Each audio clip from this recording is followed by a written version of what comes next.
Nung bata ko, namulat na ako sa realidad. Sa realidad na hindi kami mayaman. Nakakakain naman kami 3 beses sa isang araw. Pero meron din yung mga time na wala talagang makain. Walang ulam. So, ano yung mga diskarte na pwede nating gawin pag walang ulam? Let's find out.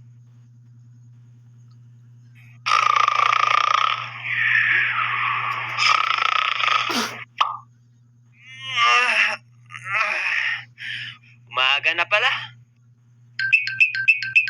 Umalis na sila mama? Oo, maaga daw sila ngayon eh.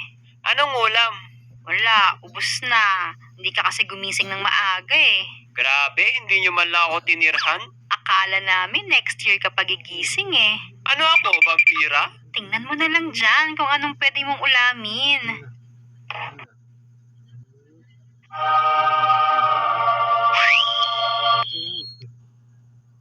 Buti na lang meron ka. Pero wait, mapait ka kapag walang asukal eh. There you go. Let's do this. Kuha tayo ng kanin, lagyan natin ng mainit na tubig, lagyan natin ng kape, lastly, lagyan na natin ng asukal. Alright, meks na natin so mga insan! Tornado! Woo! Tada!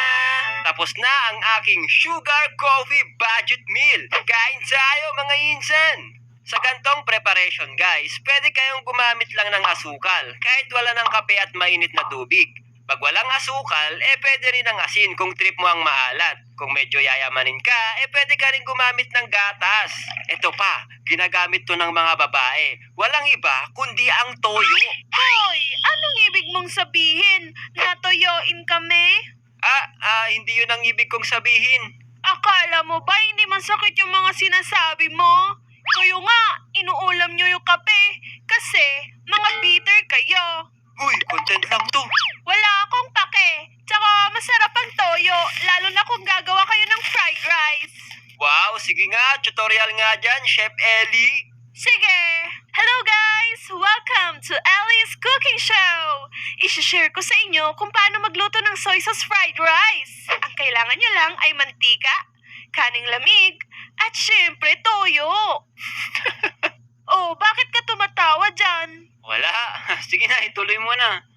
Una, painitin natin ang kawali. Pag mainit na, ilagay naman natin ang mantika. Dito guys, tansahin nyo yung paglagay ng mantika para hindi masyadong oily ang inyong fried rice. Pag mainit na ang mantika, ilagay na natin ang kaning lamig. Dito, dapat malakas ang apoy kasi dito nakasalala yung sarap ng fried rice. So, tuloy-tuloy lang natin ang pag-sear guys hanggang maluto ang kanin. Kapag naluluto na ang kanin, lalagyan na natin ng toyo! Yay! Konti lang ang ilagay natin guys para hindi masyadong maalat at para matansya natin siya. Isang mekos-mekos nga dyan. Mekos-mekos na natin to mga insan! Tornado! Sabihin mo. Tornado! So, eto na guys. Luto na ang soy sauce fried rice. Oh, kainin mo na. Ayoko nga, baka maging toyoin ako eh. Ano? Joke lang, ito na. Bakit ang alat? Patis ata nilagay mo dito eh. Ubusin mo yan. Ngi, mga budget ulam na matatagpuan sa bakuran ng ating bahay. Sa lugar namin, sikat ang sayote. Talagang kahit sang banda, tumutubo ito. Kapag napabayaan pa, gumagapang to sa mga puno o kaya sa bubong ng bahay nyo. Maraming beses na rin ako sinalba nitong sayote na to. Naging takbuhan ko siya kapag wala akong ulam. Ginigisa ko lang to guys, tapos okay na. Pero para sa akin, mas masarap yung talbos ng sayote. Hindi nga lang siya pwede anihin lagi dahil ito yung nagpapalawak ng sayote farm nyo. Pwede mo rin kasi ibenta yung mga bunga ng sayote. Naging source of income ko nga to nung bata ako eh. May kilala kasi kami na nagbebenta ng sayote sa palengke. May mga sayote ba kayo sa bakuran nyo? Bakit po? Gusto nyo ba ng pera? Oo naman. Sige, mag-ani kayo ng sayote tapos bibiling ko. Uy, bibilin niya daw oh. Diyan na kayo, kukunin ko na lahat ng sayote. Hoy, magtira ka naman. Ang isa pang gustong-gusto kong inaani sa bakuran, yung talbos din ng kamote. Parehas lang sila ng sayote. Pero minsan kapag walang sayote, ito yung inuulam ko. Ang laki ng tinipid ko dito sa ulam na to, lalo na nung nagtatrabaho na ako sa bahay tsaka nung pandemic. Yung tatay ko, yung laging nag-update sa akin kapag may mga tumubo ng kamote tops. Jen, marami ng talbos ng kamote doon sa bakuran, kaya kunin mo na. Talaga? Sige, kunin ko na. Wow, wow, wow! Dami nga! Kunin ko na to, baka kunin pa ng iba. Ano yun? Yoy, ahas! Saging. Minsan may biglang tumutubo na saging sa paligid ng bahay namin. Tapos kinukuha ng tatay ko. Masasabi kong budget siya kasi hindi namin siya binili. Kung bibilhin mo sa palengke, mahal talaga ang saging. Binabayaran mo kahit yung balat. Nakikita kong inuulam to ng parents ko, kaya ginaya ko lang sila. Masarap siya gawing ulam, lalo na kung mainit yung kanin. Budget ulam lang yan guys, pero punong-puno naman ng sustansya. Kaya kung magpapatayo ako ng sarili kong bahay, gusto ko talaga yung may bakuran para makapagtanim ako ng sama ng loob. De, joke lang. Para makapagtanim ako ng mga gulay. Malaki na matitipid mo, healthy pa sa katawan, di ba? Isa pang budget ulam na nagustuhan ko talaga, walang iba kundi ang tuyo. Halos maubos ko na yung isang kaldero na kanin dahil lang sa ulam na to. Nakakatipid ako sa ulam, pero sa kanin, hindi. Ang sarap niya kasi isawsaw sa suka o kaya sa kalamansi, tapos ipaparehas mo pa sa mainit na kanin. May napanood ako sa YouTube na ginawa nilang special yung tuyo. Ang tawag nila dito, gourmet tuyo. Nung napanood ko yun, natakam ako. At naalala ko na ganito yung mga inuulam ko dati. So, nagkaroon ako ng ideya na magbenta kaya ako ng ganito. Sakto kasi na nasa lugar ako kung saan maraming supply ng masasarap na tuyo. Eli, tignan mo to. Ano yan? Gourmet tuyo. Hindi mo pa. Tara, gawa tayo ng ganyan tapos ibenta natin. Sige, tara! So, bumili kami ng mga ingredients at inumpisa na namin ang paggawa. Sa unang attempt namin ay hindi maganda ang pagkakagawa namin. Pero nung kalaunan, na-perfect na namin ang aming gourmet tuyo. So, sinubukan na namin ibenta at ito ang kanilang mga feedback.